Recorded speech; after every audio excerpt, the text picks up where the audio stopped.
Perfect. Thanks. Well, welcome everyone to our season 2, episode 1 of our how-to series from the SVA Government Affairs team. Really appreciate you being on the call today and hope you'll find this informative. We're kind of starting very similar to how we started last year about this time, kind of like an introduction to the legislative process. But while we give a few others some time to get in, feel free to put in the chat if you're graduating this spring or this summer and what school. And if you're not graduating just yet, what are you excited about here in the next month? Or what are you looking forward to with Memorial Day around the corner? If you have any service projects all set up, I know we're pushing out a community initiative to do something in your community on Memorial Day. So let's see if we can just fill the chat up here in the next few minutes.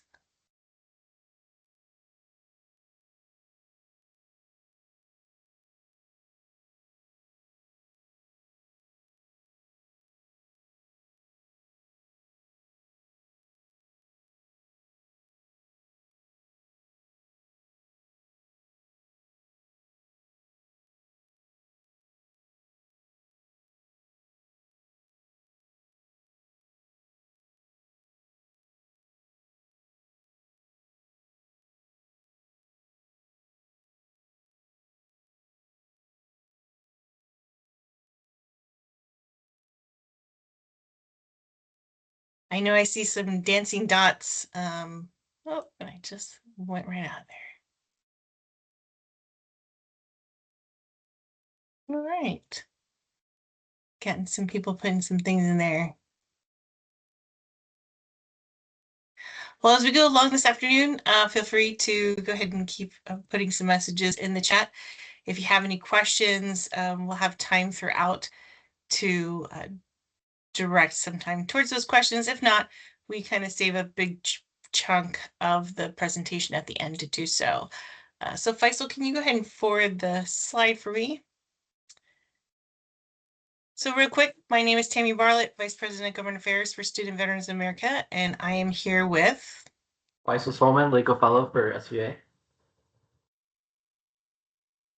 this day will be about an update from Capitol Hill.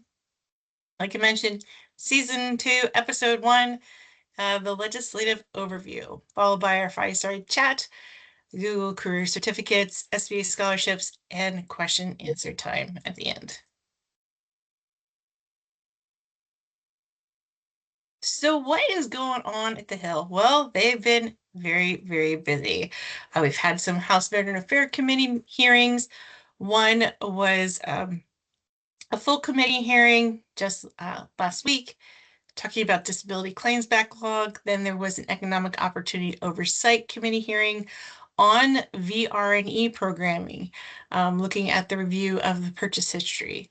I do know Undersecretary Marguerite Devlin was there, along with Ken Smith, and I believe our friends over at PVA were also on the panel, so it's great to see them discussing about the program.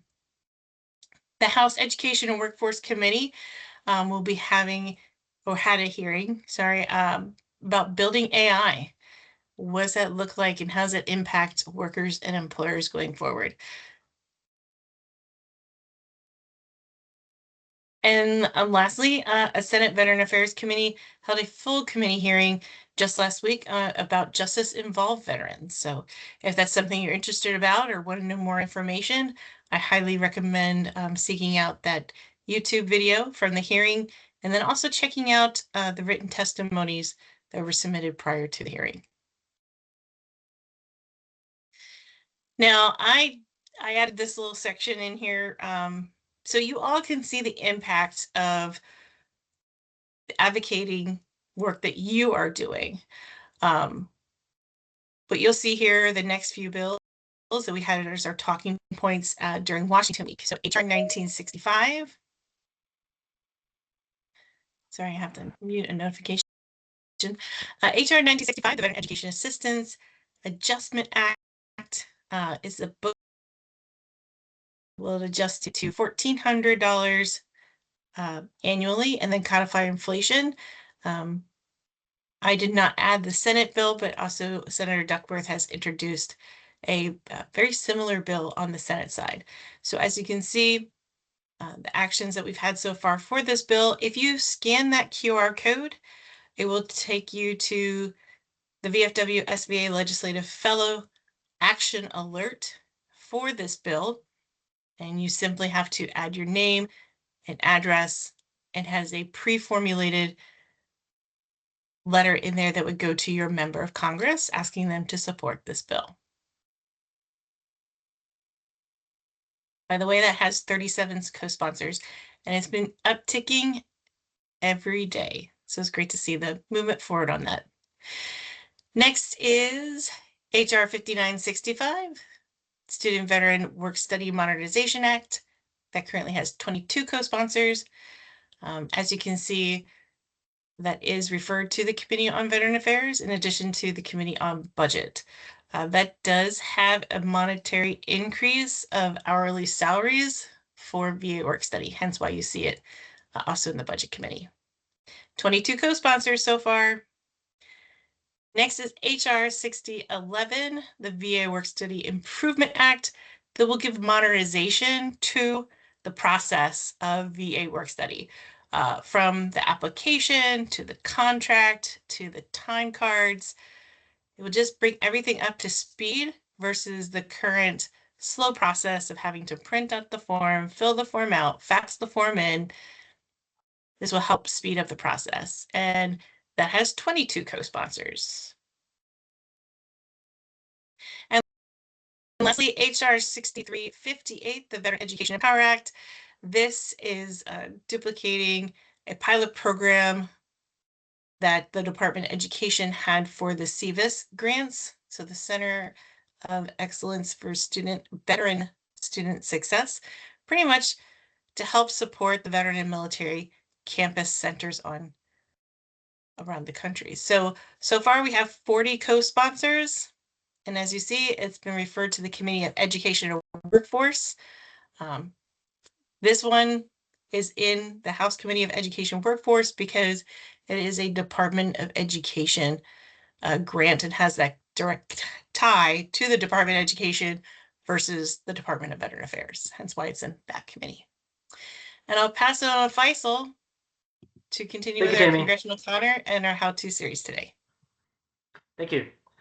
So for looking up, on the screen here is the congressional calendar. And for those probably wondering why this is important. So most recently, so today is April 21st, and there on the calendar, you see that it's blocked in orange. Well, that means that currently the House and the Senate are in session. Go back 2 weeks ago, both the House and Senate, they were in recess. And what exactly does that mean? That means that they are most likely back home in their state districts, interacting with the local constituents. On the screen here, I have the calendars listed for the remaining months of April, next month of May and June. So as you can see, next week, only the Senate will be in session as they're blue. The week after that would be the House. And a little bit, you'll see them interchange. But on the week of May 25th to the 29th, that they're back in recess. So they'll be back in their home states, trying to engage with the local constituencies through town halls, working in the local office, and again, why that's important. Taking advantage of that. You know, attend any events that may be happening in the district, reach out to the local office. They may be doing a town hall, they may be doing some public event. Invite them to your campus. That's something SVA we've been trying to say over the last couple of months, especially around the Washington week. But if you have a local event on your campus, invite them to it. Or their staff, and again, trying to stay connected, keep in touch, push the legislative priorities that we've said, the 4 bills we've mentioned at Washington Week, earlier in the slides, and just trying to keep this engagement going. Now, again, we are back. This is season 2 of our Lunch and Learn, our how-to series. And we're pretty much going to be starting back from the beginning where we were last year. Let's see if this video's audio works. So, for those that are familiar with the amazing Schoolhouse Rock, this is where we're going to be starting. In the coming weeks, in the coming months, in our future how-to series, we're going to be going through and build up these these advocacy skills to lead up to next Washington Week. So let's start with kind of explaining how the legislative process works. And Tammy, let me know if you can hear the audio from this.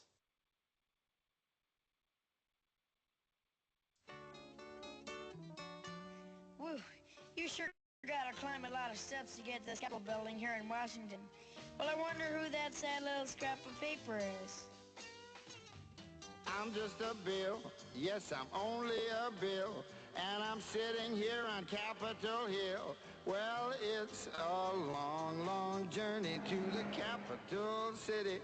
It's a long, long wait while I'm sitting in committee, but I know I'll be all laws on daily, hope and pray that I will, but today I am still just a bill. Hey, Bill, you certainly have a lot of patience and courage. Well, I got this far. When I started, I wasn't even a bill. I was just an idea.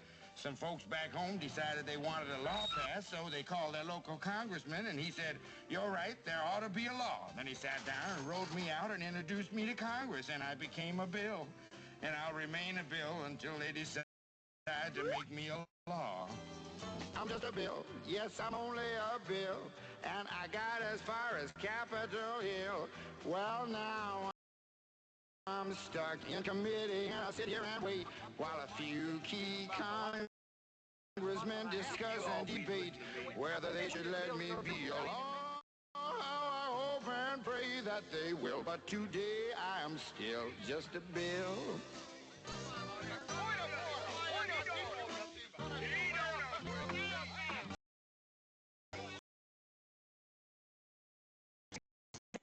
Yeah, I'm one of the lucky ones. Most bills never even get this far. I hope they decide to report on me favorably, otherwise I may die. Die? Yeah, die in committee. Oh, but it looks like I'm gonna live. Now I go to the House of Representatives and they vote on me. If they vote yes, what happens? Then I go to the Senate and the whole thing starts all over again. Oh, no. Oh, yes. I'm just a bill. Yes, I'm only a bill. And if they vote for me on Capitol Hill, well, then I'm off to the White House where I wait in a line with a lot of other bills for the president to sign. And if he signs me, then I'll be a law. I hope and pray that he will. But today I am still just a bill. You mean even if the whole Congress says you should be a law, the president can still say no? Yes, that's called a veto. If the president vetoes me, I have to go back to Congress and they vote on me again. And By that time, it's very unlikely that you become a law. It's not easy to become a law, is it? No, but how I hope and pray that I will. But today I'm still just a bill. He signed your bill. Now you're a law. Oh, yes. All right. So so this is the process essentially of how a bill becomes a law. Now, it does take a lot longer than 2 minutes and whatever seconds for that to happen in real life, but this is pretty much the process. And as we go explore a little bit further into these how-to series, we can break that down a little bit further. But at the state level, it's pretty much the same. And if for anyone that's been keeping track of our socials, SVA has been busy working in the statewide state advocacy area. In Maryland, there was it was House Bill 420, I believe, Tammy. If you want to speak House on Bill that. 6, so House Bill 6, Senate Bill 420. So this would require Maryland state institutions of higher learning to collect data on their parenting students. And since half of student veterans are parents themselves, SVA really felt that our advocacy voice was needed in Maryland to talk about that. And it did make the assembly before it closed because Maryland is only open for 90 days each year. And so it made it through both chambers before the assembly closed and is on to the governor's desk. Amazing work. Oh, next slide. Here we go. So again, for those that if they were having any audio trouble, here is a picture of the same exact process. It's introduced, goes through committee, eventually it makes it to the House and Senate floor. If there's any differences between the bills, it goes through a bicameral resolution, and then once a final version of it is passed, it is then headed to the president's desk, where the president can sign it into law or use their power of veto. For any visual learners, this is a great diagram here. Now, just a little overview of the difference between the House and the Senate. So your House representatives, they are elected for 2-year terms. 435 total representatives, and they are based on the Senate side. They are elected for 6-year terms, 100 total representatives to the state. Now you have two that are, I guess, special for. So for the House, you have the Speaker of the House, and then on the Senate, you have. Aside from introducing bills and voting upon them, they do have very unique powers. And again, we could read read the direct language of the Constitution. I'm not going to bore you with that. The House, they have the to generate revenue. Therefore, you have the House committee and the budget.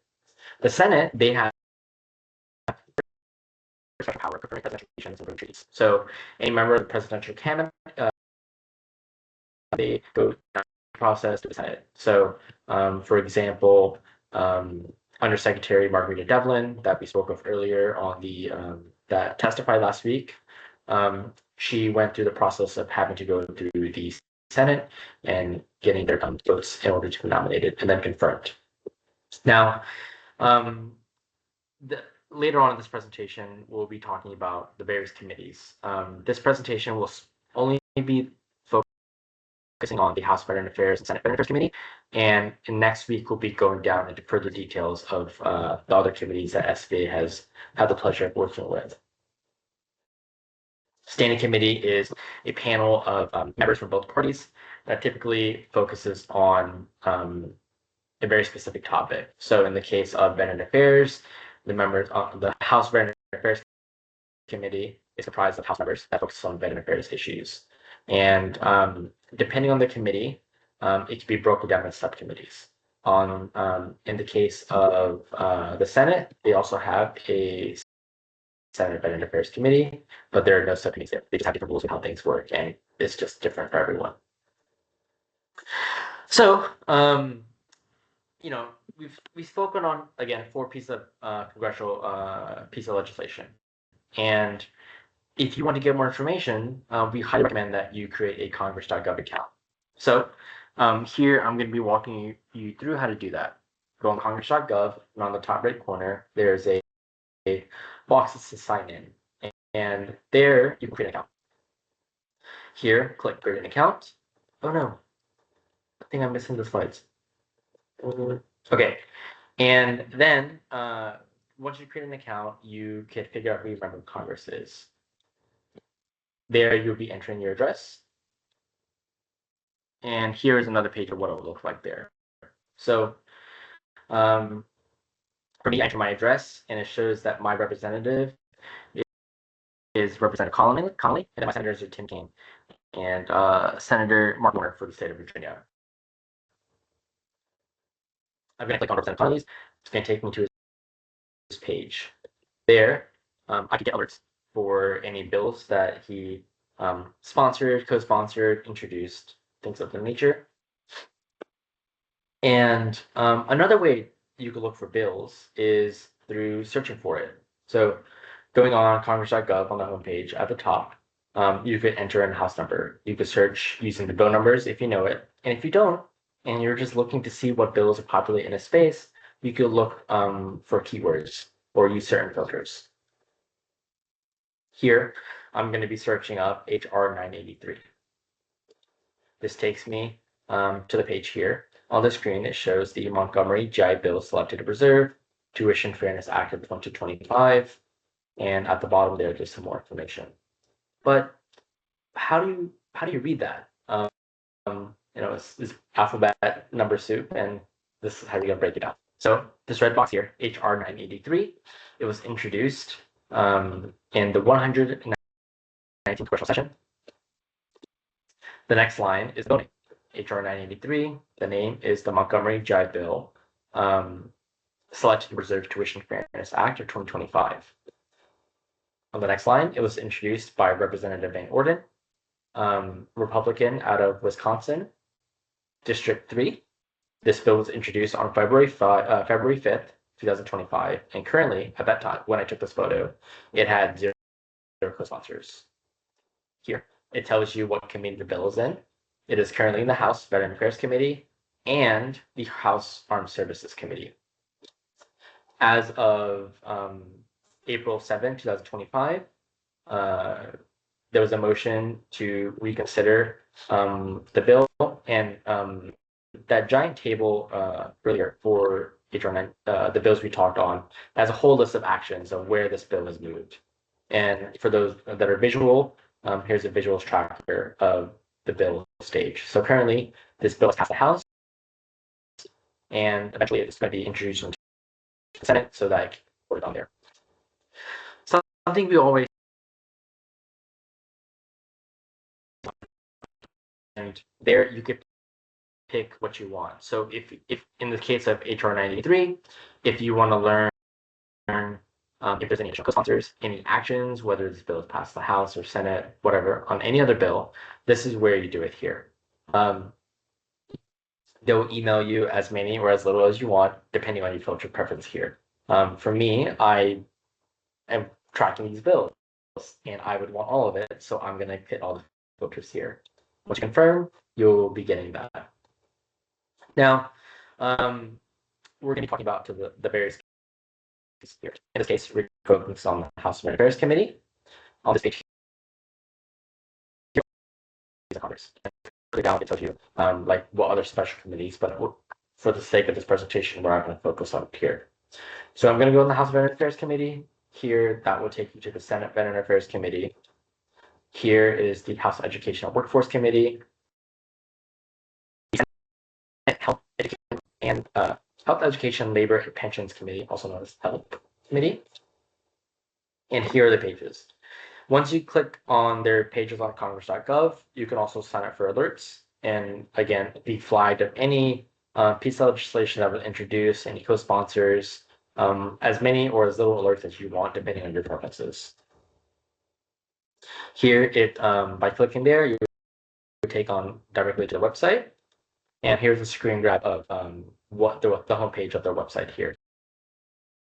On the left is the House Veteran Affairs Committee. On the right, the Senate Veteran Affairs Committee. On the second box here, it'll take you directly to the list of members that are currently on the committee, both the chair and the ranking member, and then also the other members on that committee as well. Now, as I mentioned earlier, the House Veteran Affairs Committee is comprised of 5 subcommittees. The Disability Assistance and Memorial Affairs Committee, DAMA, DAMA, the Economic Opportunity Committee, EO, the Health Subcommittee, the Oversight and Investigations Committee, as well as the Technology Modernization Committee. Now, the Senate SVAC, Senate Veteran Affairs Committee, they don't have any subcommittees. Again, the House and Senate, they have their own ways of doing things, and this is just one of the unique things that are different between the two. And we will move on to our little fireside chat. Thank you, Faisal. That was very informative, and I know I definitely have a specific folder set up in my inbox to where all my Congress.gov alerts go to. But this afternoon, we are joined by Ashlyn Haycock Lohman, who is the Director of Government and Legislative Affairs for the Tragedy Assistance Program for Survivors, TAPS. And there she is. Hey, Tammy, Faisal, thanks for having me. Thank you, Ashlyn, for joining us. If you wouldn't mind just doing a quick introduction of yourself and how you got involved into the position you're in. Yeah, so my name's Ashlyn. I serve as the Director of Government and Legislative Affairs at TAPS. TAPS with an S, not TAP without an S. We are not the transition program. We're actually the national organization for those whose loved ones died as a result of military service. So very different than the transition assistance program. We existed first. They stole our name. It is a constant confusion. I was in Hawaii and I had 3 people when I mentioned I worked the TAPS this week tell me they went through the program like wrong TAP. But I have been with TAPS on staff for almost 13 years, but I've been involved with the organization for over 20. My father, Army Sergeant First Class Jeffrey Haydock, died while training deployed in 2002 when my brothers and I were 10, 8, and 6. So grew up in the program, all of the good grief camp programs we offer for kids. It was life-changing for us after our dad passed. Unfortunately, my mom, who was also an Air Force veteran herself, died by suicide when I was a sophomore at American University. And, really changed kind of my entire path. I'd always wanted to work in policy and legislative affairs, but working in the military and veterans community became an even bigger passion for me. I started at TAPS 2 weeks after I graduated college. And I've been there ever since with a heavy specialization in access to education benefits, especially things like the Frye Scholarship, transfer entitlement, Chapter 35, and helping kind of expand and enhance those programs. The programs that my family's benefited from and programs that I want to see continue for other dependents. Thank you, Ashlyn, for that quick introduction to you and TAPS and how you got involved in the work. What would you say is like a typical day for you? I'm sure I know you say there's no such thing as a typical day, especially if it's I try and block my hill day so I don't have to go back and forth so much, but usually spend about 2 days up on the hill with a full slew of meetings, which is usually every meeting we have is about 30 minutes unless it's blocked out for longer for a specific reason. But you could be running between the House and Senate, popping into legislative hearings, very, very chaotic days when we're up on the hill. Usually run 20,000 steps in my 4-inch heels that are my signature move here. I will not give up the heels. But on my more work from home days, it's a lot of prepping for those events. It's writing testimony. It's doing a lot of research. It's doing tracking of the bills we're working on. It's helping draft social media and blog posts and things for our team to use. It's, we do still have a fair amount of virtual meetings with members. Sometimes the timing of a day that I'm on the Hill doesn't work. We'll just do a virtual Zoom meeting and make that easy. And it's a lot of, I do a lot of similar webinars for our organization where we're really trying to explain the process and the bills to our community, because we know that, we, in many ways, it's like we speak a different language. When you're in the military, and you try and translate military to civilian, doesn't always translate easily, and similar to policy for policy people outside of the space. Because I spend a lot of time explaining that, no, I can't tell you when a bill is going to pass. No, I cannot tell you when there will be a vote. This is what the process is. And as much as I love Schoolhouse Rock, it does oversimplify it by a lot. Yes, so in referring to how quick the Schoolhouse Rock bill got passed into law, I know there is a bill that TAPS has been advocating for many, many years. Can you talk about the Love Lives On Act? Yeah, so this is my current big project. And like I said, we talked about, Schoolhouse Rock talked about bills that died. This bill has died twice now. So I've been working on it for about 6 years. But it's a bill that would allow our young military surviving spouses, our young widows, to maintain their benefits upon remarriage. So current law says that if a surviving spouse waits until the very arbitrary age of 55, they can keep their benefits if they remarry. But if they remarry at 54 or 50 or 40, they lose those benefits. There's no consistency or rhyme or reason for why that exists, but it's a law that's been on the books since the 1950s, actually. And it really just penalizes our younger surviving spouses. The average age of a military widow is 25 to 35 years old. So these are primarily young women. 96% of surviving spouses are women, raising young children and not having the ability to move forward after their loss. Many choose to just cohabitate, but they want that father figure for their young children. They want to be able to. We hear a lot from surviving spouses who've been negatively impacted by their churches because they don't want them cohabitating or living in sin, and so it's oftentimes puts them in a decision where they have to make a choice between their religious beliefs in their life and things that matter to them, and the ability to afford to support their family. So it's actually the most co-sponsored bill before the Senate Veterans Affairs Committee. We have 58 Senate co-sponsors and 160 on the House. So a lot of work has been done, and we actually think we're finally going to get it this year, but it has been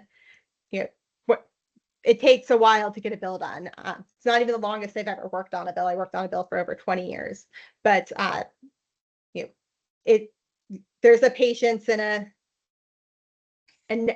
but it also comes with, you can't give up. Just because it doesn't survive one Congress doesn't mean you every time the bill fails, you learn something new.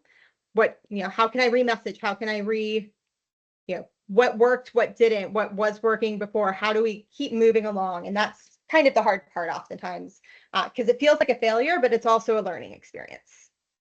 Yes. And so where is Love Lives On right now? Where's it lie on the House side and the Senate side? So the Senate marked it up actually last month and passed it out of committee unanimously. So that makes it eligible for a vote on the Senate side. The House side, because of the subcommittee system, they marked it up at the subcommittee level, which moved it to the full committee. So we need a full committee vote to move it out. The big thing, the number one thing that we hear about when we talk about legislation on the Hill is what we call scoring, what the Congressional Budget Office says the bill costs. And I know Tammy and I still have the same never-ending frustration that I do, that CBO's math is shit. They are not legally required to tell us how they get this math. If they say a bill costs $2 billion over 10 years, and you're like, where did no, that doesn't math. Like, please show me based on these statistics that are the public statistics, how you got to 2 billion. And they're like, the math is the math. And so instead of saying, hey, like, here's proof of why I think your math is wrong, they can just keep saying the math is the math. And so we have to work with finding $2 billion somewhere else in the VA budget to make it work. And that's the hard part, because nobody ever wants to make cuts to veterans benefits. But not all offsets are cuts. Sometimes it's just reallocating money that might not have been utilized before, or maybe they overfunded a program and there's some money to move around within the budgets, things like that. And so trying to find the money we need to pay for the bill without making cuts to veterans benefits. Yeah, that good old pay go, good old pay for. So moving a little bit on to programming directly provided by TAPS, can you talk a little bit about the Good Grief Camp and any other programming that you all have specifically through your organization? Yeah, so we operate under four core missions. So first one being casework assistance. So we have an amazing group of caseworkers who, while we're not an accredited VSO, can help our survivors understand their benefits, fix any issues that may arise. They do a lot of work in the education space and really helping survivors understand the difference between FRI, Chapter 35, the state benefits, all of the scholarships out there, things like that, as well as if you don't get paid 1 month and you're like, I don't know why my benefits didn't come in, and nobody seems to know, we can step in and help with that. And we also have some emergent financial assistance, things like that. We also have a 24/7 helpline and call center. So that is answered 365 days a year. It is answered at 2 a.m. on Christmas, usually by our founder and president herself, Bonnie Carroll. But because we know that grief is not linear, it's complicated. It's not a 9-to-5 situation, and sometimes when you can't sleep, you just need to know that there's somebody there, and that call center is answered by other survivors. And and peer-based support. So amazing place for our survivors to turn. They might not be able to get a caseworker at 2 in the morning, but they'll have somebody on the phone who can listen. Our third being access to free and unlimited grief counseling. So we work with our survivors in the community to help them access counseling services. And the fourth being, our biggest mission, which is peer-based emotional support. We know that the government can't do for our community what we can do for each other. Right? So similar messaging to SVA, that the best support you guys have is from each other in your chapters. We just do it at a more nationwide level, supporting survivors all over the country. We do things like we have an amazing peer mentor program where we connect newly bereaved survivors with very similar losses so that they have somebody who gets it. We try and pair them as close as possible. I lost my husband. I have kids under 5. My husband died by suicide, and finding a peer mentor who had very similar situation. We support all those who lost loved ones. We're not limited to combat, training accident, active duty. An overwhelming percentage of the new families coming in to us these days are toxic exposure and suicide loss. But the big events that we do are Good Grief Camps and our national seminars. So we do our National Military Survivor Seminar and Good Grief Camp is based in DC every year, and it's every Memorial Day weekend. On average, we have about 2,500 participants, including 500 children between the ages of 4 and high school graduation. We actually have kids who miss their own high school graduation because they'd rather graduate at Good Grief Camp. And during that programming, they're doing age-appropriate grief work. So those 4-year-olds might be drawing pictures of emotions or making masks that symbolize how they feel, whereas your teens might be doing more journaling and working towards how to express their emotions, different things like that. They're divided into groups by age and how far out they are from their loss, and then each group is facilitated by a mental health expert. But also, each of those 500 kids is given a military mentor, so an opportunity for every single one of our kids to be reminded that the military community has not forgotten them. And that opportunity is open to active duty, veterans, retirees, and military spouses. Our big event is in DC every year, of course, but we do some smaller regional events. We'll be in Scottsdale, Arizona in July, Jacksonville, Florida in September, Buffalo, New York in November. And then we also do one that's very uniquely specific to suicide loss, our National Suicide Loss Survivor Seminar, because we know that there's a very different level of trauma and misunderstanding for our suicide loss survivor community. They might not always feel as supported. And we do that one this year. That one moves around. It will be in San Antonio in August this year. I don't know who picked that date or location, but if you're looking for opportunities to get involved, this is an amazing way to support the community and come be a mentor to the kids. The kids are dropped off, and then the parents will be doing more adult-focused programming, things from creating new holiday traditions after loss, or working within complicated family dynamics. You don't know how many times I've been in a situation where the widow and the parents met for the first time at the funeral. And so those relationships aren't really, working through those complicated relationships, understanding suicide loss, understanding different illnesses. We even have a coroner who comes in and kind of answers some of those really nitty-gritty questions that they may have. My department does a bunch of work on advocacy because as our survivors get further out from their loss, they're looking for ways to be empowered and things like that. But it's just an amazing opportunity. And if you have survivors on your campus, this is a great way for them to come get involved, because our adult children are able to come back as a mentor as well through our Legacy Mentor program. Thank you for all that information, Ashlyn. I know we're going to drop some of those links in the chat, so those that cannot watch it right now live can go back and review it. But you had mentioned about the advocacy work that TAPS does. I know SVA and TAPS have long worked together on multiple pieces of legislation, Forever GI Bill being one of them.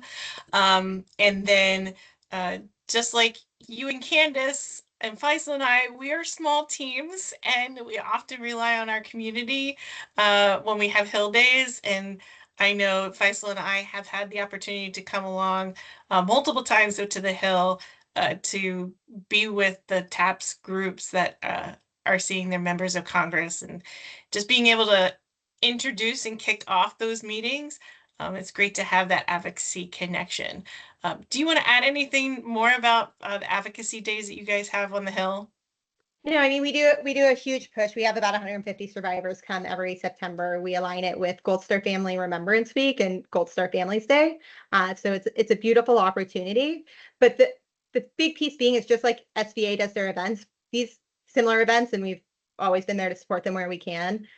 It going to the Hill and sharing your story is one of the most empowering things you can do.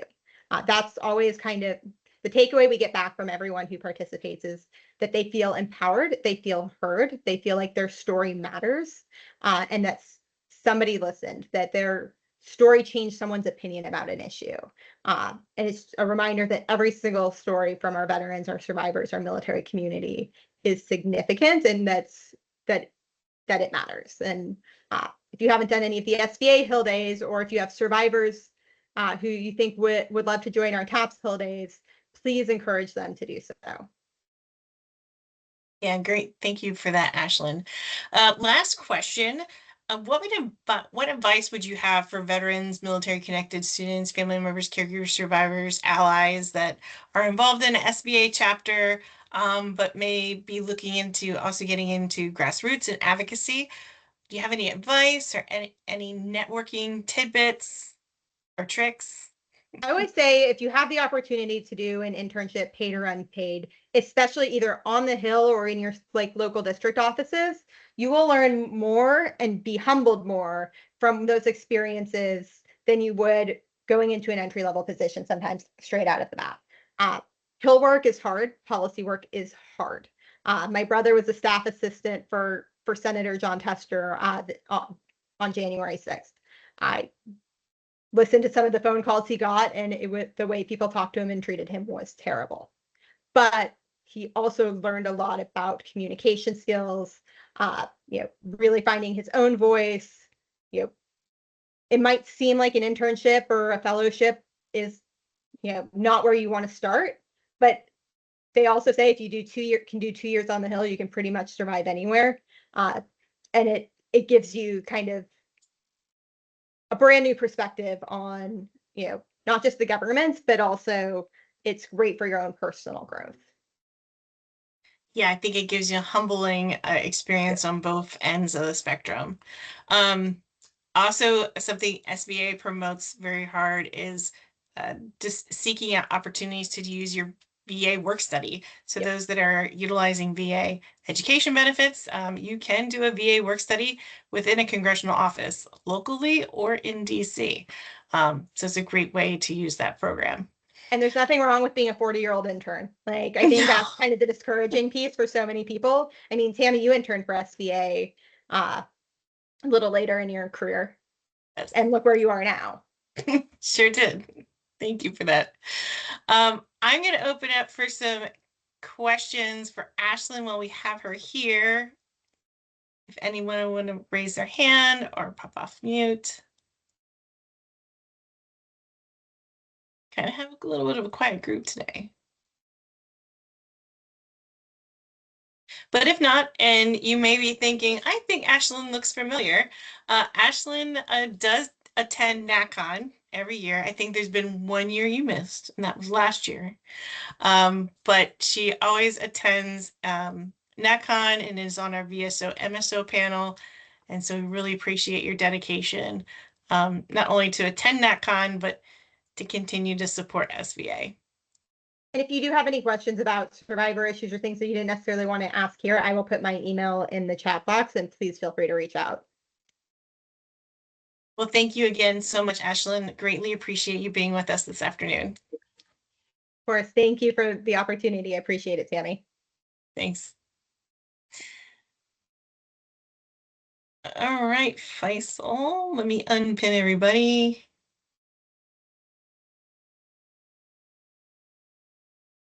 I think it all did it at once. Okay, what is our next slide?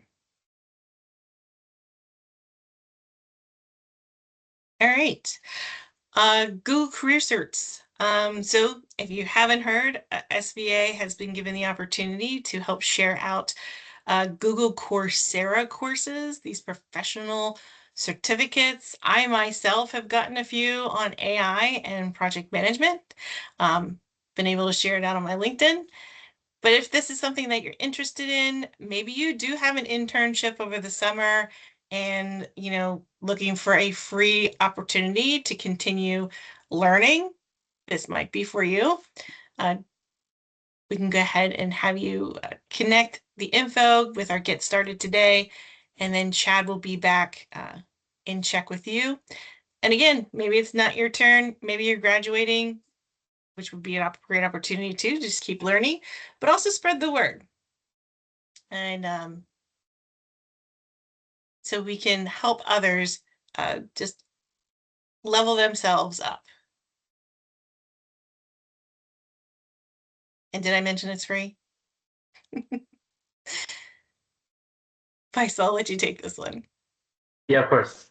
So, lastly, for those that have had any questions about SVA scholarships, so currently we have 3 different scholarships available. The deadline closes May 1st, so you have just about 9 days or so to apply. We have the John Edelman Scholarship. We have 5 of these, $10,000 for student veterans pursuing degrees in careers and mental health counseling. We have the RTX SPY 6 Scholarship, 2 $10,000 awards for U.S. Navy student veterans that are in engineering, operations, logistics, manufacturing, or related fields. And then we have 2 RTX Patriot Scholarships, also in the amount of $10,000 for U.S. Army student veterans demonstrating leadership and community engagement. Again, spread the news, spread the word. If you know anyone that is a student veteran who is interested or who should apply, please have them apply. Just 9-10 days left here. At the bottom, there's a link. And if you want more information, head to our website and you will have a whole page to it. Also, if anyone that has applied already and are having any technical issues, please reach out and we can get you in touch. I believe Frank had a question. Raise their hand. Yes, thank you. So I opened up my John Edelman application package like a week and a half ago, and somehow it closed prematurely. I'm not exactly sure how, but then I sent the email to the SVA box, and then I just received another email saying that you guys sent. Basically, there's a ticket issued to us, so it's kind of like a slow turnaround. Basically, well, that's what I'm saying. So, is there someone I could go to directly to get a quicker resolution to get it open back up?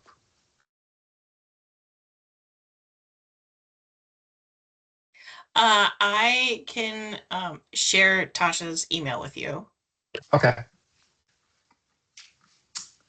Thank you, Tammy. Yeah.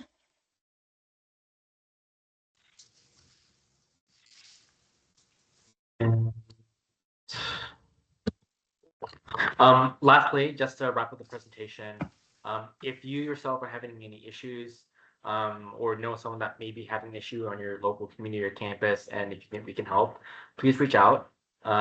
Here is the link to our government affairs page. Fill out your name, email address. Make sure you select advocacy in that box right there. And Tammy and I will get back to you as soon as we can. Again, if you're having issues, please reach out. And if we can help, we'll help for sure. Or get you in the place where we can get you some resources that can also be of assistance. Again, just following up on Washington Week, again, the congressional recess for the members of Congress will be soon. Again, they will be back in your district. Reach out to them. And if you get the chance to invite them to your local community, local campus for an event or something of that nature, share your experience. On the screen here, there are hashtags that we use: LinkedIn, Facebook, Instagram, X. Again, just reach out, share your experience. And on our screen here, we have Tammy and I's contact information. And with our next how-to series date would be slated for May 19th. So be on the lookout for socials. if you're not able to attend for whatever reason, please register regardless. You'll be kicked back a slide deck, and a recording as well. So, Tammy, is there anything else you want to follow up with there? No, I just wanted to say congratulations to all that are graduating here in the next month or two. This is a big accomplishment, and you should be proud of yourself. We're proud of you. Um, and like Faisal said, share that accomplishment out on our social media. I know a lot of schools kind of do the little rope ceremonies or stole ceremonies. But yeah, and good luck with your next pursuit. I hope you have something lined up. And for those not graduating, summer classes are around the corner. Hope you have something to look forward to as far as you're pursuing your higher education journey and going to that end goal of graduation yourself. Also, lastly, for those that are graduating, that means you're going to be alum. You're going to be SVA alum. Reach out. Chad, the same point of contact for our Coursera and the Google certificates. Reach out to Chad. Keep in contact with Chad. You know, something SVA we've always been saying is the power of networking, right? If you're trying to figure out maybe your next career steps and you're looking for an internship, maybe like, get in contact with your local, make a network. We're trying to bolster this. So, we're all about serving others and, just providing the resources and help we can. So, again, stay in contact. We are here for you all, and we're here. So, We'll see you all in May. Thank you.